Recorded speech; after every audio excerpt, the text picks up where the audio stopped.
उपमुख्यमंत्री पदासह राष्ट्रीय अध्यक्ष सुनेत्रा पवारच राहाव्यात अशी पवार कुटुंबियांची इच्छा। विलीनीकरण आणि अजितदादांच्या मनात काय होतं यावर 9 तारखेला बोलणार, रोहित पवारांकडून स्पष्ट।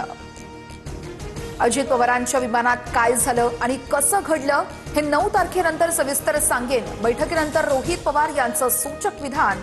रोहित पवार विमानातली कोणती माहिती उघड करणार याकडे अवघ्या महाराष्ट्राचं लक्ष। अजितदादांच्या निधनानंतर शरद पवार आणि दादांच्या कुटुंबियांच्या भेटीगाठी वाढल्या। 4 फेब्रुवारीला पवार कुटुंबाच्या 3 बैठका, विलीनीकरणाच्या चर्चेचीही शक्यता।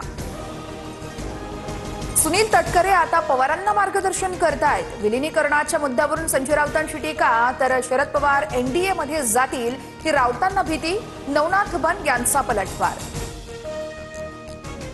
एक टँकर काय उलटतो, 2 महत्त्वाच्या शहरांचा संपर्क तुटतो।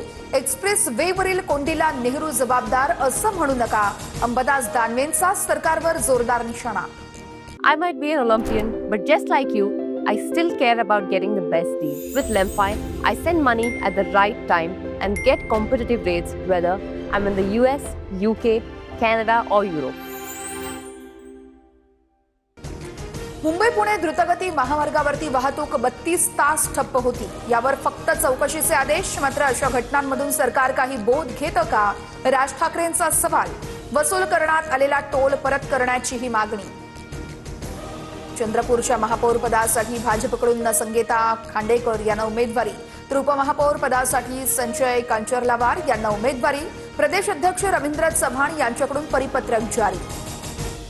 चंद्रपूर महानगरपालिकेचा तिढा सुटला, काँग्रेसचाच महापौर होणार। धानोरकर गटाकडून महापौर पदासाठी अर्ज, तर वडेट्टीवार समर्थक वसंत देशमुखांचा उपमहापौर पदासाठी अर्ज। ठाकरेंची शिवसेना मुंबईच्या महापौर आणि उपमहापौर पदासाठी उमेदवार देणार। मातोश्रीवरील बैठकीत निर्णय, निवडणूक बिनविरोध होऊ नये यासाठी प्रयत्न। काँग्रेसच्या भूमिकेकडे सर्वांचं लक्ष। मुंबईचा महापौर भाजपचा होणार असून उपमहापौर पद हे शिंदेंच्या शिवसेनेकडे जाणार।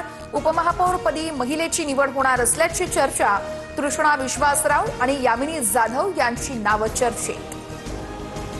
बाळासाहेब ठाकरे राष्ट्रीय स्मारक समितीची पहिली संयुक्त बैठक। उद्धव ठाकरे आणि सरकारी सदस्यांची एकत्रित चर्चा।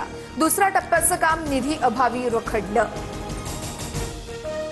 कुत्रा आणि मांजरीवरून भास्कर जाधव आणि रामदास कदमांमध्ये जुंपली। रामदास कदम भाई नाही तर मांजर, तर पराभव दिसत असल्यानं भास्कर जाधव कुत्र्यासारखं भुंकतायत। रामदास कदमांचा पलटवार। राहुल गांधींना बोलू द्या, हुकुमशाही चालणार नाही। राज्यसभेत पंतप्रधान मोदींच्या भाषणादरम्यान विरोधकांची जोरदार घोषणाबाजी। गोंधळानंतर विरोधकांचा सभात्याग।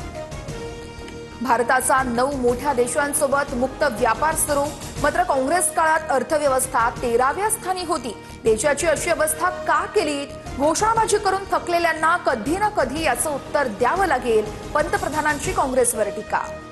फक्त प्रश्नांची इतकी भीती, मोदीजी सत्याला इतके घाबरले की असत्याचा आसरा घेतला।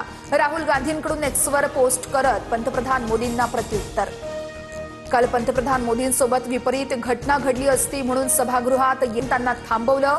लोकसभा अध्यक्षांची माहिती, विरोधी महिला खासदारांचा मोदींच्या रिकाम्या खुर्चीला घेराव होता। बारच्या रेटिंगमध्ये TV9 मराठी अव्वल स्थानी। महाराष्ट्राच्या प्रेक्षकांची फक्त आणि फक्त TV9 मराठीलाच पसंती। बातम्यांचा जगामध्ये TV9 मराठीच नंबर 1।